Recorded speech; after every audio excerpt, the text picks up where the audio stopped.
hari Senin pagi, RS Mati Lestari segera dimulai. Komandan Peleton menyiapkan pasukannya.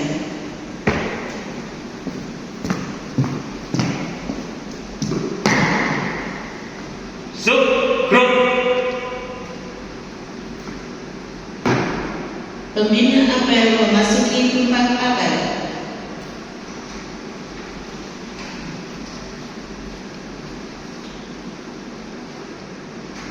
Penghormatan kepada pembina apel dilanjutkan laporan. Kepada pembina apel, berhormat. Tegak, gerak. Siap, bisa. Siap, bisa.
Undang-Undang Dasar Negara Republik Indonesia tahun 1945 pembukaan bahwa sesungguhnya kemerdekaan itu adalah hak segala bangsa dan oleh sebab itu maka penjajahan di atas dunia harus dihapuskan karena tidak sesuai dengan hak kemanusiaan dan keadilan, dan perjuangan pergerakan kemerdekaan Indonesia telah sampailah kepada saat yang berbahagia dengan selamat sentosa mengantarkan rakyat Indonesia ke depan pintu gerbang kemerdekaan negara Indonesia yang merdeka, bersatu, daulat, adil dan makmur. Atas berkat rahmat Allah yang Maha Kuasa dan dengan kedaulatan keinginanku supaya berkehidupan kebangsaan yang bebas, maka rakyat Indonesia menyatakan dengan ini kemerdekaannya. Kemudian daripada itu, untuk membentuk suatu pemerintah negara Indonesia yang melindungi segenap bangsa Indonesia dan seluruh tempat daerah Indonesia, dan untuk memajukan kesejahteraan umum, mencerdaskan kehidupan bangsa, dan ikut melaksanakan ketertiban dunia yang berdasarkan kemerdekaan, perdamaian abadi, dan keadilan sosial. Maka disusunlah kemerdekaan kebangsaan Indonesia itu dalam satu undang-undang dasar negara Indonesia yang terbentuk dalam suatu susun negara Republik Indonesia dan berkedaulatan rakyat berdasarkan kepada ketuhanan yang Maha Esa, kemanusiaan yang adil dan beradab, persatuan Indonesia, dan kerakyatan yang dipimpin oleh bijaksanaan dalam bermusyawarah perwakilan, serta dengan mewujudkan suatu keadilan sosial bagi seluruh rakyat Indonesia.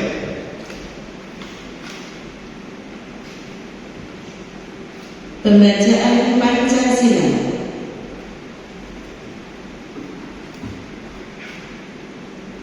Pancasila. 1. Ketuhanan yang Maha Esa. 2. Kemanusiaan yang adil dan beradab. 3. Persatuan Indonesia. 4. Kerakyatan yang dipimpin oleh hikmat kebijaksanaan dalam permusyawaratan perwakilan. 5. Keadilan sosial bagi seluruh rakyat Indonesia. Amanat pembina upacara, pasukan diistirahatkan. Selamat pagi dan salam kasih. Suster, Bapak Ibu dan rekan-rekan semua, puji syukur pagi ini kita masih dikumpulkan oleh Tuhan Yang Maha Esa di dalam aula Rosadupi dalam keadaan sehat dan selamat. Marilah bertepatan dengan tanggal 30 hari Senin ini, kita 30 September kita melakukan apel bersama, sedikit kita mengenang sejarah peristiwa di 30 SPKN. Gerakan 30 September atau yang disebut di 30S adalah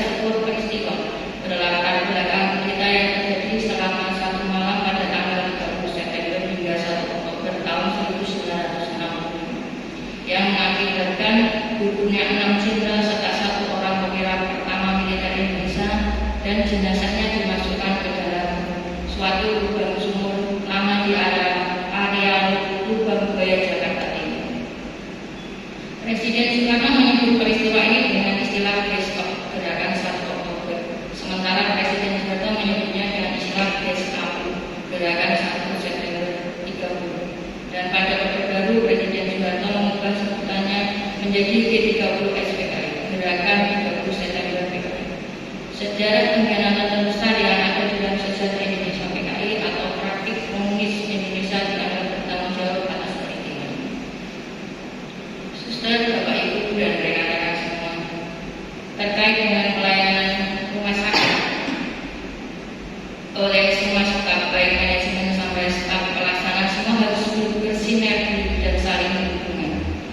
Setiap orang yang tergabung dalam suatu perusahaan perlu menerapkan etika dasar karyawan. Etika merupakan filsafat yang mengandung nilai-nilai dalam suatu tindakan manusia yang meliputi perilaku, perbuatan, perkataan, hingga bahasa. Memiliki etika dalam suatu kehidupan sosial sangat penting bagi semua orang. Sama halnya dengan lingkup pekerjaan, di mana perusahaan atau organisasi terdiri dari banyak orang, baik itu direktur, manajer, serta karyawan di semua level. Saat berkomunikasi dengan seseorang, orang tersebut bisa menilai sikap kita seperti apa, karena pada dasarnya etika manusia tercermin dari komunikasi, dan etika itu dapat dilakukan di mana saja, kapan saja. Akan tetapi berbeda dengan etika di tempat kerja yang lebih beragam sifatnya. Yang pertama adalah menerima masukan dengan lapang dada.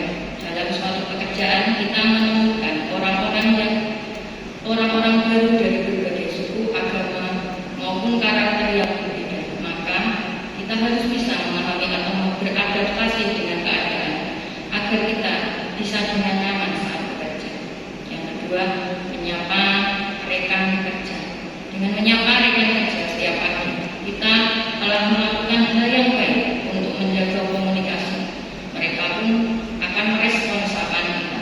Dari situlah bisa memulai berkomunikasi dengan baik, karena sapaan selamat pagi bisa menjadi komunikasi terbuka kita dengan rekan kerja. Yang ketiga, memuji yang pantas dipuji. Berikanlah pujian terhadap rekan kerja yang pantas untuk dipuji, namun jangan sampai berlebihan. Orang justru akan melihat kita sebagai penjilat, atau sebagian besar orang tidak suka diberikan pujian yang terlalu berlebihan. Karena pada dasarnya seseorang itu sangat senang untuk dipuji. Yang keempat adalah memberikan kritik. Jangan sungkan untuk memberikan kritik terhadap rekan kerja yang salah menggunakan atau melakukan sesuatu yang berhubungan dengan pekerjaan. Sampaikan dengan sopan dan menggunakan cara yang bijak. Jangan sampai rekan kerja yang kita kritik dan tidak terima dengan emosi. Hindari hal-hal seperti itu, karena kritikan memang tidak dapat diterima semua orang. Kita harus lebih hati-hati saat memberikan seseorang kritikan yang kita kurang setuju. Yang kelima adalah ketika berkomunikasi dengan rekan kerja, ucapan atau menjelaskan sesuatu hal haruslah jelas, sehingga informasi dan tujuan akan mudah diterima oleh rekan kerja kita. Sebuah monolog yang berliku-liku hanya akan membuat orang menjadi bosan dan kehilangan poin-poin yang disampaikan. Suster, Bapak Ibu, dan rekan-rekan semua, adapun informasi yang berkaitan dengan laboratorium akan saya sampaikan. Untuk perkembangan pemeriksaan laboratorium diantaranya adalah pemeriksaan urin narkoba. Jadi dari apabila ada permintaan dari garda terdepan dari Sampang ataupun dari pendaftaran, kita sudah melayani untuk pemeriksaan urin narkoba.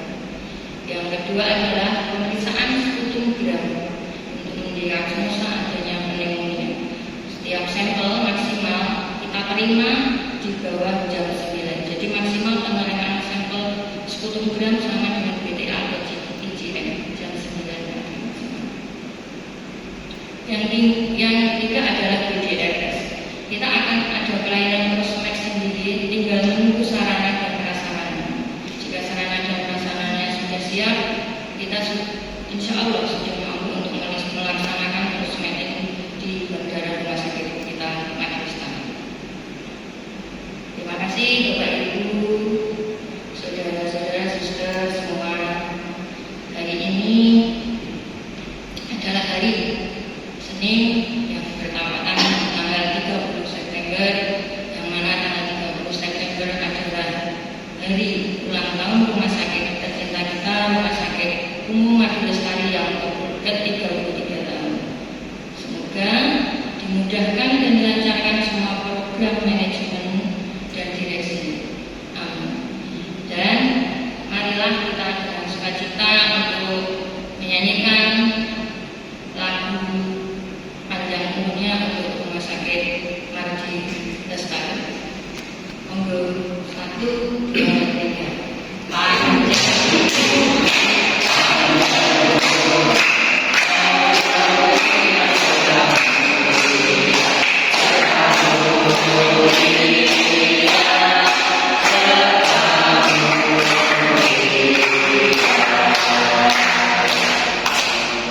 Terima kasih. Demikianlah anak dari saya yang singkat dan padat. Semoga kita bisa mengaplikasikan, mengimplementasikan dalam pelayanan kita sehari-hari dan menjadikan berkah bagi kita, keluarga, pasien, dan semua staf Rumah Sakit Muhammad Lestari. Selamat pagi dan salam kasih. Pembacaan doa. Suster dan teman-teman, marilah kita berdoa. Saya bawakan dengan secara Katolik. Demi nama Bapa dan Putra dan Roh Kudus. Amin. Doa. Marilah berdoa. Ya Allah, kami bersyukur atas segala rahmat yang boleh kami terima hingga saat ini. Terlebih rahmat hari baru ini. Terima kasih melalui doa bersama ini kami boleh mengawali kembali kegiatan kami di tempat kami berdaya ini. Banyak hal telah dan masih akan kami lakukan, terutama dalam pendampingan terhadap orang-orang yang kami layani. Kami mohon berkah dan bimbingan agar pendampingan kami ini sungguh dapat dirasakan dan berhasil guna bagi mereka semua. Semoga kebersamaan di antara kami hari ini semakin menguatkan dan menyemangati kami semua. Dalam tugas pelayanan kami, mampukanlah kami untuk belajar dari kekurangan dan kelebihan kami, agar untuk selanjutnya kami mampu memberikan yang terbaik untuk siapa saja yang kami layani. Doa ini kami sampaikan kepada-Mu Tuhan dan sembahan kami. Amin. Demi nama Bapa dan Putra dan Roh Kudus. Amin. Laporan Komandan Peleton kepada pembina APR bahwa apa yang telah selesai